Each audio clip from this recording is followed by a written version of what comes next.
All right, here we are, 17 minutes past 5 p.m. You're tuned into the smoothest dial on Radio Smooth 98.1. Love music, love life. It is that time to get into the world of the marketplace and talk about the latest developments that have been making the rounds in that space. And today, we're actually going to be talking about agriculture, and we're taking a look at some stats on tech funding that came into Africa in the first quarter of 2024. Stats and numbers are a very important part of what we do as people, knowing where we are and, of course, where we're going and where we actually should be. And this evening, to talk about technology and Nigeria's food supplies, is our very, very, very special guest in the person of Deina Mayak, who is the CEO of Agriarche. Welcome to the marketplace, Deina. Great to have you on. Yeah, thank you very much. Thank you for having me. All right, so let's take a look at some of the figures here, and of course, laying the groundwork of this conversation. But before I do that, just to let all our wonderful listeners know that you can be a part of the marketplace by sending your thoughts in on WhatsApp. If you have any questions, any comments, any observations, any experiences that you've had within this space, please come through and talk to us. 0809 440 is the WhatsApp number. You can also join us on the live stream on YouTube at Smooth 981 FM Lagos. And yeah, that's how you can be a part of the show this evening. Ayokunmi and Joy are with you all the way for this one. So, in the first quarter of 2024, the amount of funding for tech startups in Africa fell by 47% year on year to $466 million. Now, 87% of the $466 million for African tech startups went to the so-called quote unquote big four, that is Nigeria, Kenya, South Africa, and Egypt. Now, as far as the top sectors that attracted tech startup funding in Africa in quarter one of 2024, transport and logistics led the way, followed by fintech, agriculture, energy, and healthcare as well. Now, Deina, let's jump into this conversation right now. Now, how does the funding landscape for African startups look to you, and why do you think that we saw a decline in the first quarter of this year? Yeah, like you said, thank you for having me, first of all, again.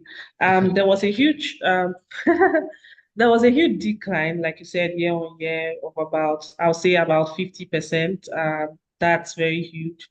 And I would say, I mean, there's just been a funding shock. The same way we are clamoring around climate changes, I think that there's also a funding climate change. Permit me to use that word for lack of a better word. And I would say that it is around macroeconomic concerns or macroeconomic challenges that we are already attuned to, like the higher interest rates, like currency devaluation. We saw a lot of inflation, purchasing power has dropped, hence demand, it has affected demand. And so a lot of startups are already laying off their staff. And, last year there was something around startup graveyards from Africa that, blew the internet up. Also, we have concerns about banks like Silicon Valley Bank and a whole lot of American banks who shut down at the beginning of the year. So that sort of limited the amount of money available for VCs to invest. Again, startups have already started employing conservative cash flow mechanisms just to make sure that they keep I would say from an environment or a climate perspective, they'll say water retention just so that you also help the sustainability approaches that are happening today in to help us limit global warming. So it's the same thing that is happening right now for the startup ecosystem. People are now being conservative in how they spend and all of that. And VCs are a bit more sensitive on how Hmm. they spend their money. And due diligence has toughened because also the VCs, what we see right now is that the VCs and the startups are also competing for the same LPs, and everybody's so you see that the race is not to the swift, or will I say that it is survival. It is a situation of survival of the fittest. Fittest. It has toughened. It's not as easy as it used to be before, and everybody is just on their toes right now. So that's how the landscape is.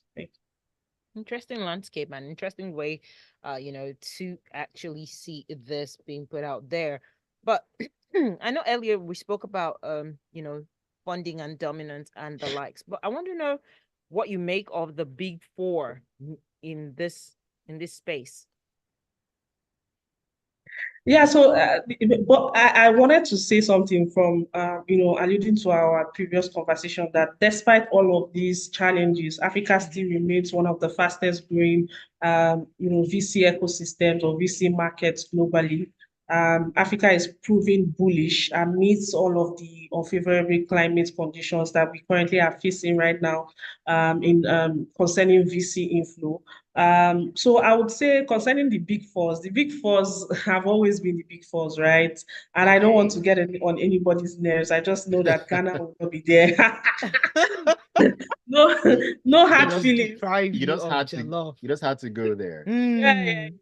I mean, like, I mean, the big fours are the big fours, and they've consistently kept their game up. And this is just so obvious because of so many structural reasons. I mean, you need both fiscal and non-fiscal measures to ensure that you encourage investments into a particular continent, right? And it has to do with the financial frameworks, legal frameworks, technical know-how, awareness, understanding, availability of sophisticated and talented people, and the level of exposure that they have as it relates to the context of VC financing and VC funding. How many startups are optimized to receive that kind of funding, etc. And then, the interest of some of these investors is just based on the kind of capital they have, the stage of the Okay. businesses that they are looking for, the fund size that they are willing to pump in. So it is what it is.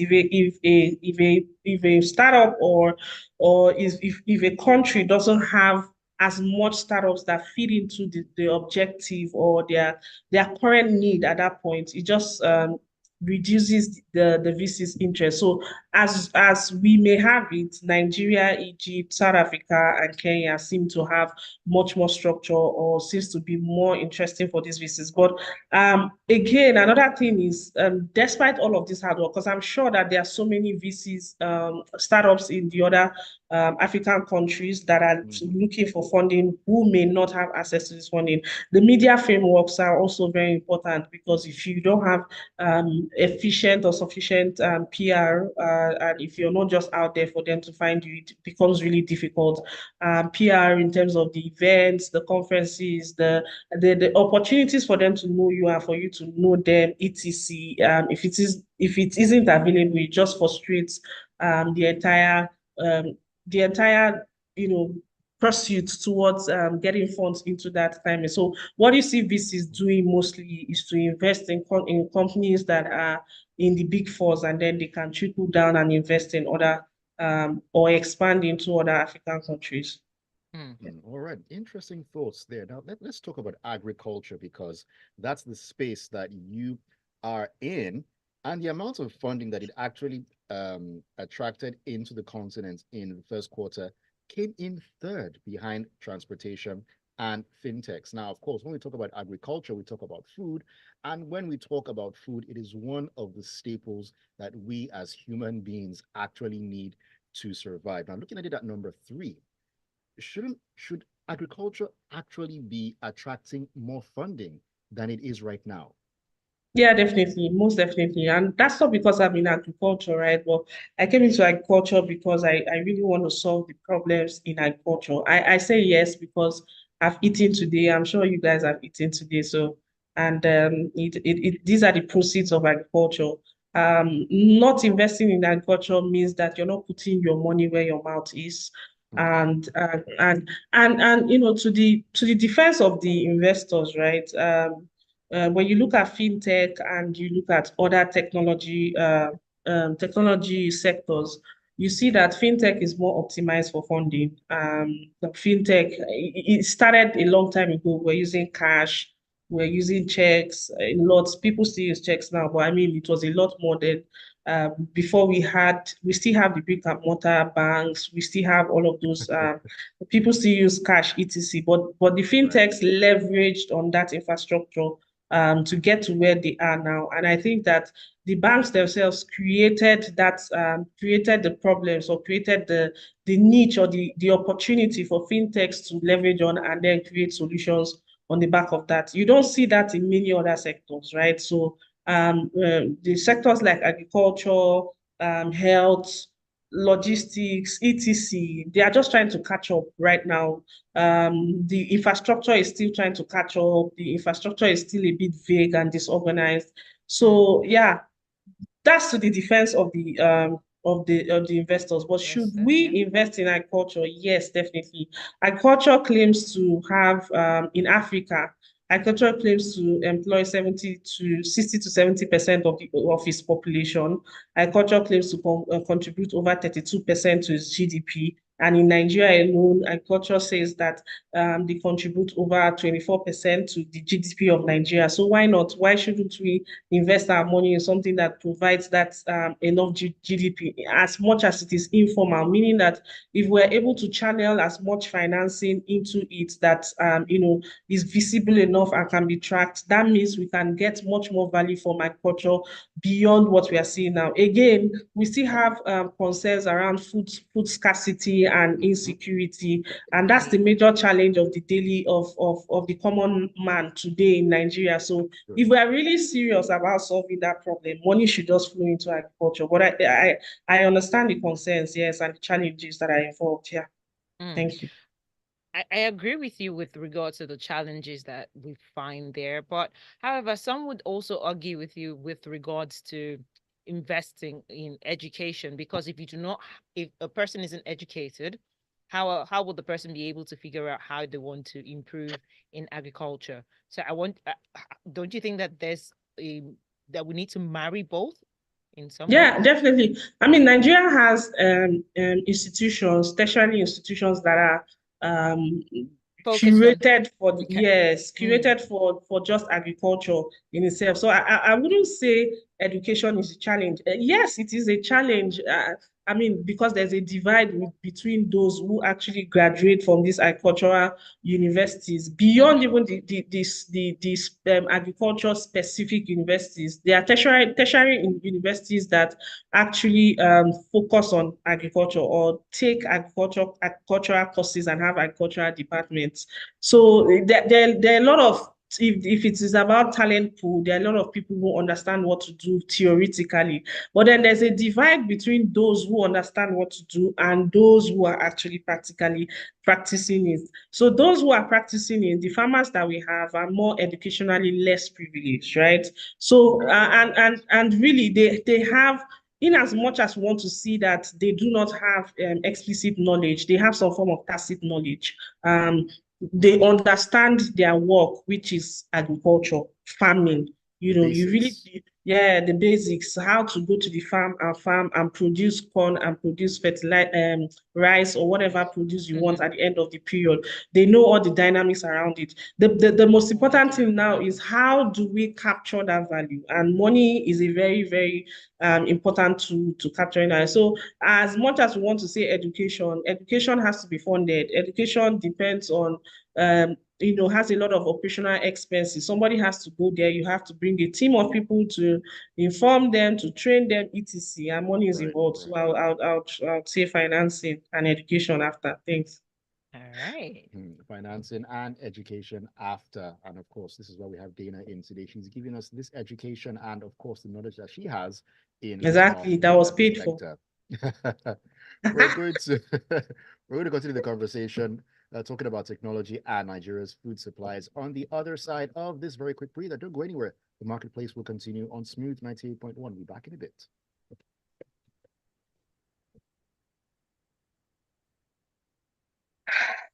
Halfway through. See? We're almost done. So I can breathe. For now, you have about a minute to breathe. Yeah. Yeah, about a minute to breathe. So just take it all in, take it all in.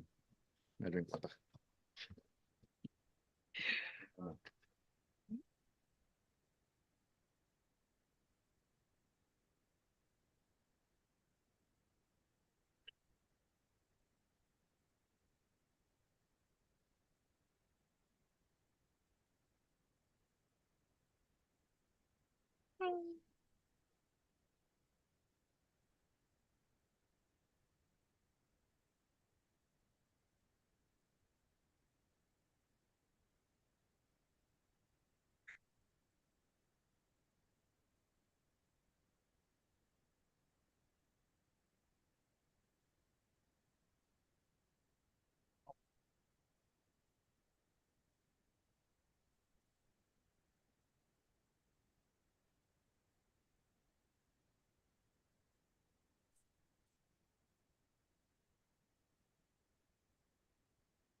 All right, welcome to the second half of the marketplace right here on Smooth 98.1. Love music, love life. 33 minutes past 5 p.m. We're having such a great time and a great conversation as well this evening.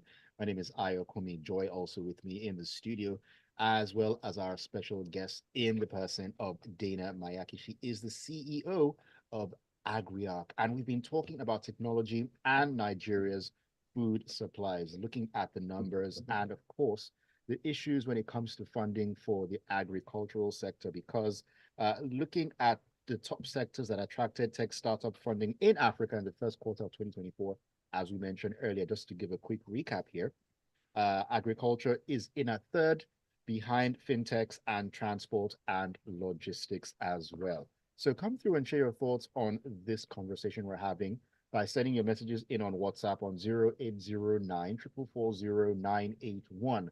0809 440 981 is the WhatsApp number. So any questions you might have for Deina, or any thoughts or any experiences that you have in the agricultural sector in terms of a tech startup, funding, and so on and so forth. Because we're talking about the issues within that space right now. And join us on YouTube as well. We're streaming live at Smooth 981 FM Lagos. Okay, now, Deina, let's talk about. I know we've kind of like touched on this on a surface level, but talking about the funding or the issues when it comes to funding within the agricultural sector. I mean, what can we do to actually get more money in? I mean, there are hurdles here and there. Is there anything that can be done, at least in the interim, to actually solve that problem? And then we begin to look, okay, long term, how can we take agriculture from number 3 to number 1 on that list? I would say you need money to take it from number 3 to number 1, but I would say that particularly agriculture is very vague. So when people come to want to invest in agriculture, they really don't understand how to structure the financing that agriculture needs. Agriculture is multifaceted. So it's either you're channeling your financing to production, or you're looking at distribution, or you're looking at processing, or last mile delivery.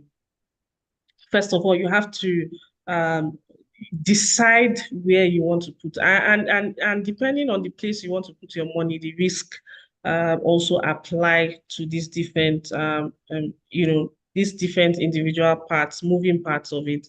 I would say technology, and the reason why I advocate for technology, or I really stand for technology in agriculture, even though it's really difficult to get a lot of people to adopt it because of the technical know-how. And then if you want to you will adopt technology, you have to come serious. You have to come. You have to deploy hybrid technology, really, because most of the activities in technology in agriculture right now are more like tech enabled. So technology only helps the interplay. It helps to bring the interplay between all of the different moving parts that are happening. So a well-grounded knowledge of what really happens day to day and what is important for the farmer, who is the primary actor, is needed. And then you want to be able to see through and create that visibility. And that's what technology does, really. That's what we've done in Agriarche. For us, we have focused on end-to-end digitization of the process to ensure that investors and financiers can have the visibility that we want. We want a situation where somebody in San Francisco can sit down and see that, okay, there's this farmer who has collected this, purchased this bundle and is using this bundle and is farming, and tomorrow he's going to harvest, and that crop is going to go to the processor, and the processor is going to process and send it to the market, and somebody is going to buy it at so price. That kind of stability, that visibility and confidence can only be brought about by technology. Yeah, so is the hurdle is that the challenge is that as long as we do not direct financing into it, it will be difficult to demystify the complexity, right? It will be very complex. It will be very as vague as it is, but we can, with technology, solve and create that visibility that is required to provide confidence for the monies to begin to flow in. Yeah. All right. Yeah, I like the fact that you said that, because I know that your firm actually assists farmers presently when it comes to putting finance and making sure that agri is actually making a way out. However, the major question I want to ask is, how are you able to secure the funds that you need, as well as make sure that you're also getting paid in return? Very, very interesting. Very important to ask. Exactly. Yeah, I mean, very interesting question. Yeah, from NGOs, we sometimes collect grants from concerned NGOs, and then banks, some banks who are more attuned to funding agriculture. Not all banks fund agriculture, by the way. Private institutions or financial institutions who want to invest in agriculture. Those are major sources of funding at the moment. And then how am I able to pay back, or how the farmers are able to pay back? So again, we deliver our products to the farmers through technology. So you as a farmer, we already have profiled you. We know where you are. We know who you are. And then we are partnering with a credit bureau so that we're able to see exactly if you are owing somebody. I mean, what the government is doing right now with the data infrastructure, compelling everybody to use BVN and NIN, just helps us to have that, have credible data, right? To know who we're actually investing in as a farmer. So everybody is profiled on the system, and we're able to give you those inputs in bullet forms. With insurance, obviously, we have partnered with some insurance. We have partnered with some insurance companies to just guarantee the income. And at the end of the day, farmers pay us back with their produce. Yeah, they pay us back with their produce. Make it easy for them to pay back. I mean, the reason why we are financing you is to increase the availability of supply into the market so that we can contribute our own quota to food security. So yeah, that's it. Great stuff. Very great stuff. And I'm going to bring you back to the farms right now, because of course we know that the entire world is moving to a new age, talking about digitization and so on and so forth. Now we know that here in Nigeria, the percentage of farmers that are actually mechanized is a very sorry percentage, for want of a better description. And part of the issues where this is concerned, apart from the fact that these machines and these inputs and all that are expensive on one hand, there's also the issue of the farmers being, should I say, in rural areas, they're probably not educated enough to actually understand how these things work. And there's talk about education and so on and so forth. So how can the farming experience actually be digitized for a number of these farmers if they live in these rural areas and they don't really know how to use these things, for starters? So I'll tell you the reality, right? Not all farmers want to adopt new technology or new techniques in doing their own stuff. I mean, this happens everywhere. People just want even if this will increase their outputs 100-fold. Yeah, I mean, not all, you can't get all farmers, but most of them, if you can explain that this increases your output, it is cheap, If you can show them the numbers and explain it to them in the way that they can understand, they'll jump on it. Right now, farmers really don't have any other option, really. They are not connected to sustainable financing, right? And purchasing power has limited their ability to get fertilizers that they would naturally get. So they are dependent on whoever can come and save them, right? So you see them, they will adopt the technology because they need the fertilizer for their survival, right? So in terms of teaching, you that is going to provide that service needs to come really equipped. When I mean equipped, you need to be financially equipped because you have to be paying the resources to teach them on the ground and practically teach them what to do and practically be with them so that they adopt um, those those um, those mechanisms to change the way they currently do stuff. So farmers are willing and ready, they are available to adopt these things if these things are available for them. Readily available. That's the caveat. Yeah. If they're available readily. Yeah. Alright. All right. So talking about availability, we know that food is getting more and more expensive by the day. And inflation, when it comes to food inflation, is at 40% year on year. But I want to know what needs to happen to bring these prices down, because when you go to the open market, on a good day, what you buy for, let me use, I know in Abuja, what they use in measuring is mudu, but in Lagos, they tell you a pen bucket is a certain amount. Meanwhile, before it used to be like maybe a pen bucket probably used to be like 1.5, at the most maybe 2,000. But now some will tell you that that same paint bucket now goes for like 3.5, 4,000, 4.5. So you're now wondering, how do I make money from it as a farmer? And when will these prices even come down for the consumers to come and, patronize me and buy them?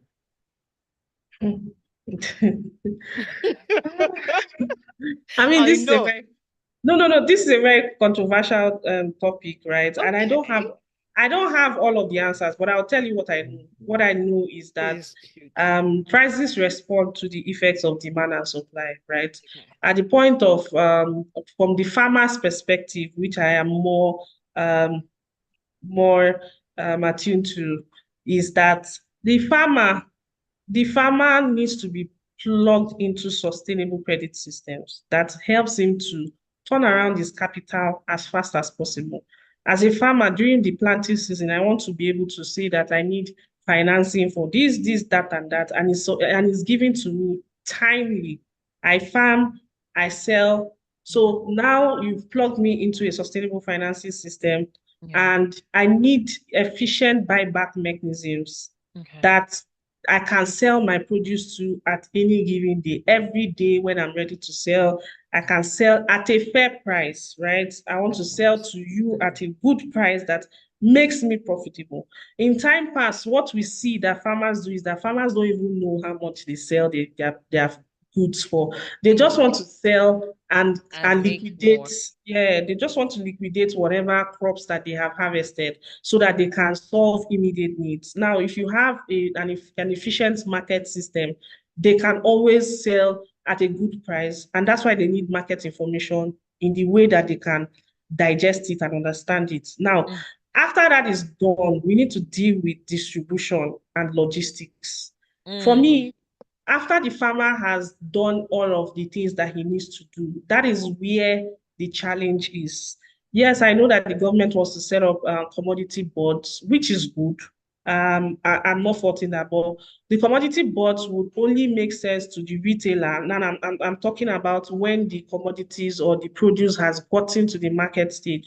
It only makes sense to him if the logistics or the distribution component, which is fuel or petrol or diesel, is taken care of. Now, you can imagine that diesel occupies or contributes to over 40% or 30% of your entire cost. That already increases the cost by a significant amount. And then the retailer hasn't marked up his price, so at the end of the day, it just goes on and on and on and on.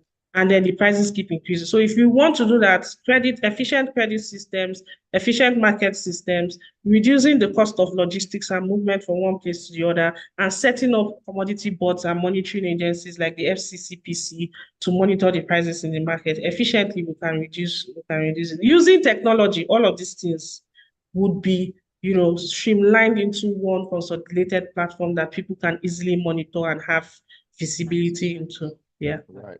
Using technology. I mean, that is one way out of a lot of issues, but you just wonder, are we ready to do that yet? Your guess is as good as mine. We've actually run out of time. And I'm actually glad you talked about logistics and distribution, because that's a question that DG actually asked. And he said, what about logistics? Mechanization without distribution is not sustainable. What should be done? You've already answered that particular question even before DG said that. So thank you, DG, for your message. We really need to run because we've actually run out of time. Thank you so much for being a part of the marketplace this evening. We've been talking to our very special guest in the person of Deina Mayak. She is the CEO of Agriarche. Deina, where can you be found on social media for those who'd love to talk to you about agriculture and just have a great one-on-one with you, more or less? I mean, my name is Deina Mayaki on all social media platforms. You can always reach out to me on every social media platform. All right, fantastic. Do have yourself a great evening, Deina. It's been a pleasure. Thank you so much. Have a great day. Thank you for having me. Bye. All right. And thank you to all our wonderful listeners for joining us on the marketplace this lovely Monday evening. The Smooth Drive with Joy and Aya will continue. More to come. Stay with us.